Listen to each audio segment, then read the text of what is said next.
Vocês viram esse pacote de investimento de €500 bilhão aqui na Alemanha? Ele representa uma mudança histórica na Constituição e na cultura do país. E revela muito sobre a estratégia europeia para lidar com os novos tempos. Inclui até um cheque em branco para o governo gastar em defesa. A Alemanha, que era conhecida pela austeridade fiscal, agora vai usar dinheiro público para incentivar a economia que está em recessão. Além de defesa, vão vir também investimentos em infraestrutura e meio ambiente. E isso com um chanceler conservador. Mas como que isso é possível? Recentemente, na política alemã, a gente viu uma grande discussão sobre austeridade e investimentos públicos. E essa foi uma das causas do governo anterior ter se desfeito. De um lado estavam os partidos de direita, com uma visão econômica mais liberal e que são contra o endividamento, que segundo eles deixa um tipo de herança maldita para as próximas gerações. Do outro lado tinham os partidos de esquerda, que diziam que a Alemanha poupou em momentos de bonança exatamente para poder gastar em tempos de crise, como agora. O partido conservador CDU do Friedrich Merz ganhou as eleições, mas vai se aliar com o partido de centro-esquerda SPD. E essa política de afrouxar as regras de gasto público era exatamente uma das bandeiras dos social-democratas. E aqui é importante lembrar que mesmo neoliberais concordavam que o chamado freio da dívida alemão era rígido demais.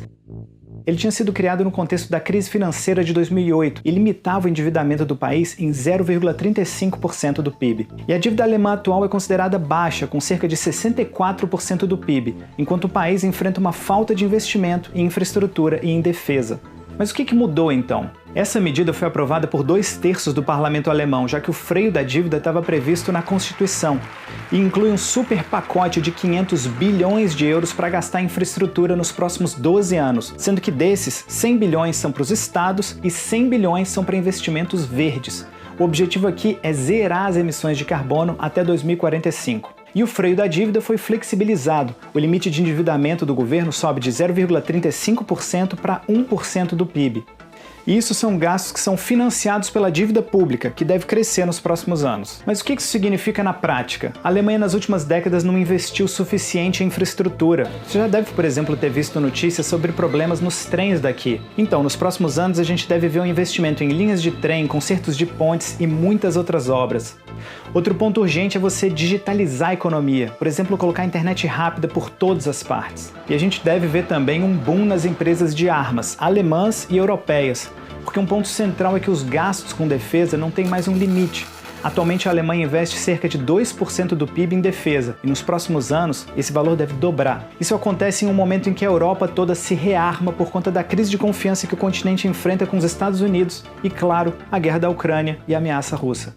Mas isso resolve o problema alemão? Muitos economistas apontam que isso é um bom começo, mas só dinheiro não basta. O pacote cria um clima de otimismo, mas a economia alemã tem problemas estruturais e precisa de reformas.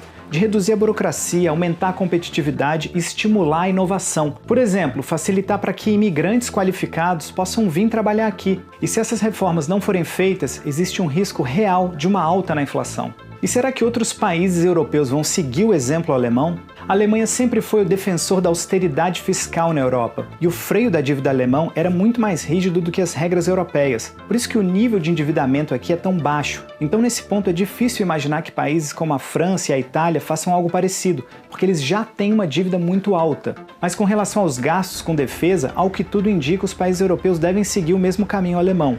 A Europa já tem sinalizado um interesse em liberar do teto fiscal os gastos com armamento. Esse super pacote pavimenta a coalizão do conservador Friedrich Merz com os social-democratas e dá uma boa margem para ele lidar com a crise econômica atual. Deutschland ist zurück.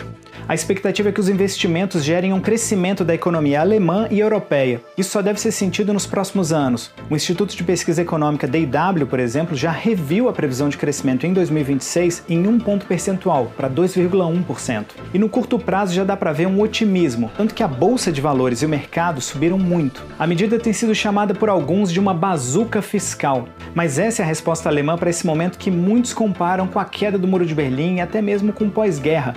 A Alemanha precisa se reinventar e essas medidas dão uma ideia da direção que o país vai seguir. Alguns analistas, por exemplo, veem o início de um possível novo modelo de crescimento europeu, mais focado no consumo interno, menos nas exportações e com muito dinheiro